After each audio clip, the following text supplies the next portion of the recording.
你好，我係 Christina，我哋依家一齊嚟睇下2025年3月17日至2025年3月21日嘅美國股市市場分析同預測。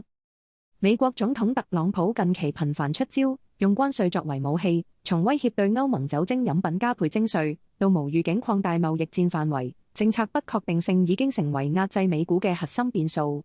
雖然通脹數據回落，加強市場對聯儲局減息嘅預期，但貿易戰升溫抵消貨幣政策寬鬆帶嚟嘅效果，市場對經濟衰退嘅定價已經由可能性轉為進行式。華爾街機構集體下調美股評級，反映政策風險日價急升，而資金持續從美股流向避險資產，呢個趨勢短期內難以逆轉。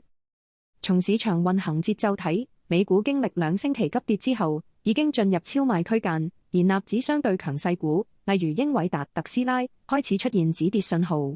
再加上聯邦公開市場委員會會議釋放鴿派指引，科技板塊有機會帶動短期技術性反彈。然而，三大指數相繼跌穿250天牛熊分界線，而道指同標普500更形成下降通道，技術形態顯示中期調整趨勢已經確立。今次反彈高度將受制於2大因素，一係關稅政策實際衝擊嘅影響範圍，二係企業盈利下調速度。預計納指反彈空間難超過5%，甚至可能成為資金逢高減持嘅逃生窗口。全球貿易體系碎片化加劇美股脆弱性，歐盟同中國嘅反制措施可能令美國企業盈利再進一步下調3到5個百分點，當中科技硬件同消費品板塊首當其衝。資金流數據顯示，美股基金已經連續5星期錄得淨流出，累計達420億美元，估值調整壓力亦由成長股蔓延至價值股。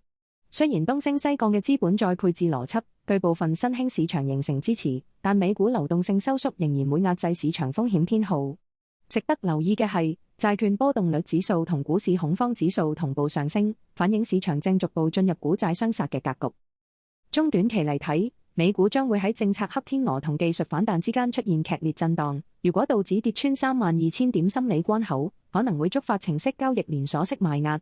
操作策略方面，建議採取3重防禦策略：第一，減持受關稅影響較大嘅汽車同科技股，轉向必需消費品同公用事業板塊；第二，利用波動率衍生品對沖尾部風險；第三，密切關注2大關鍵信號：一係特朗普政府會唔會暫緩關稅威脅，以換取選舉籌碼；二係企業庫存去化速度會唔會快過預期。呢啲因素將決定美股能否擺脫陰跌轉崩跌嘅惡性循環。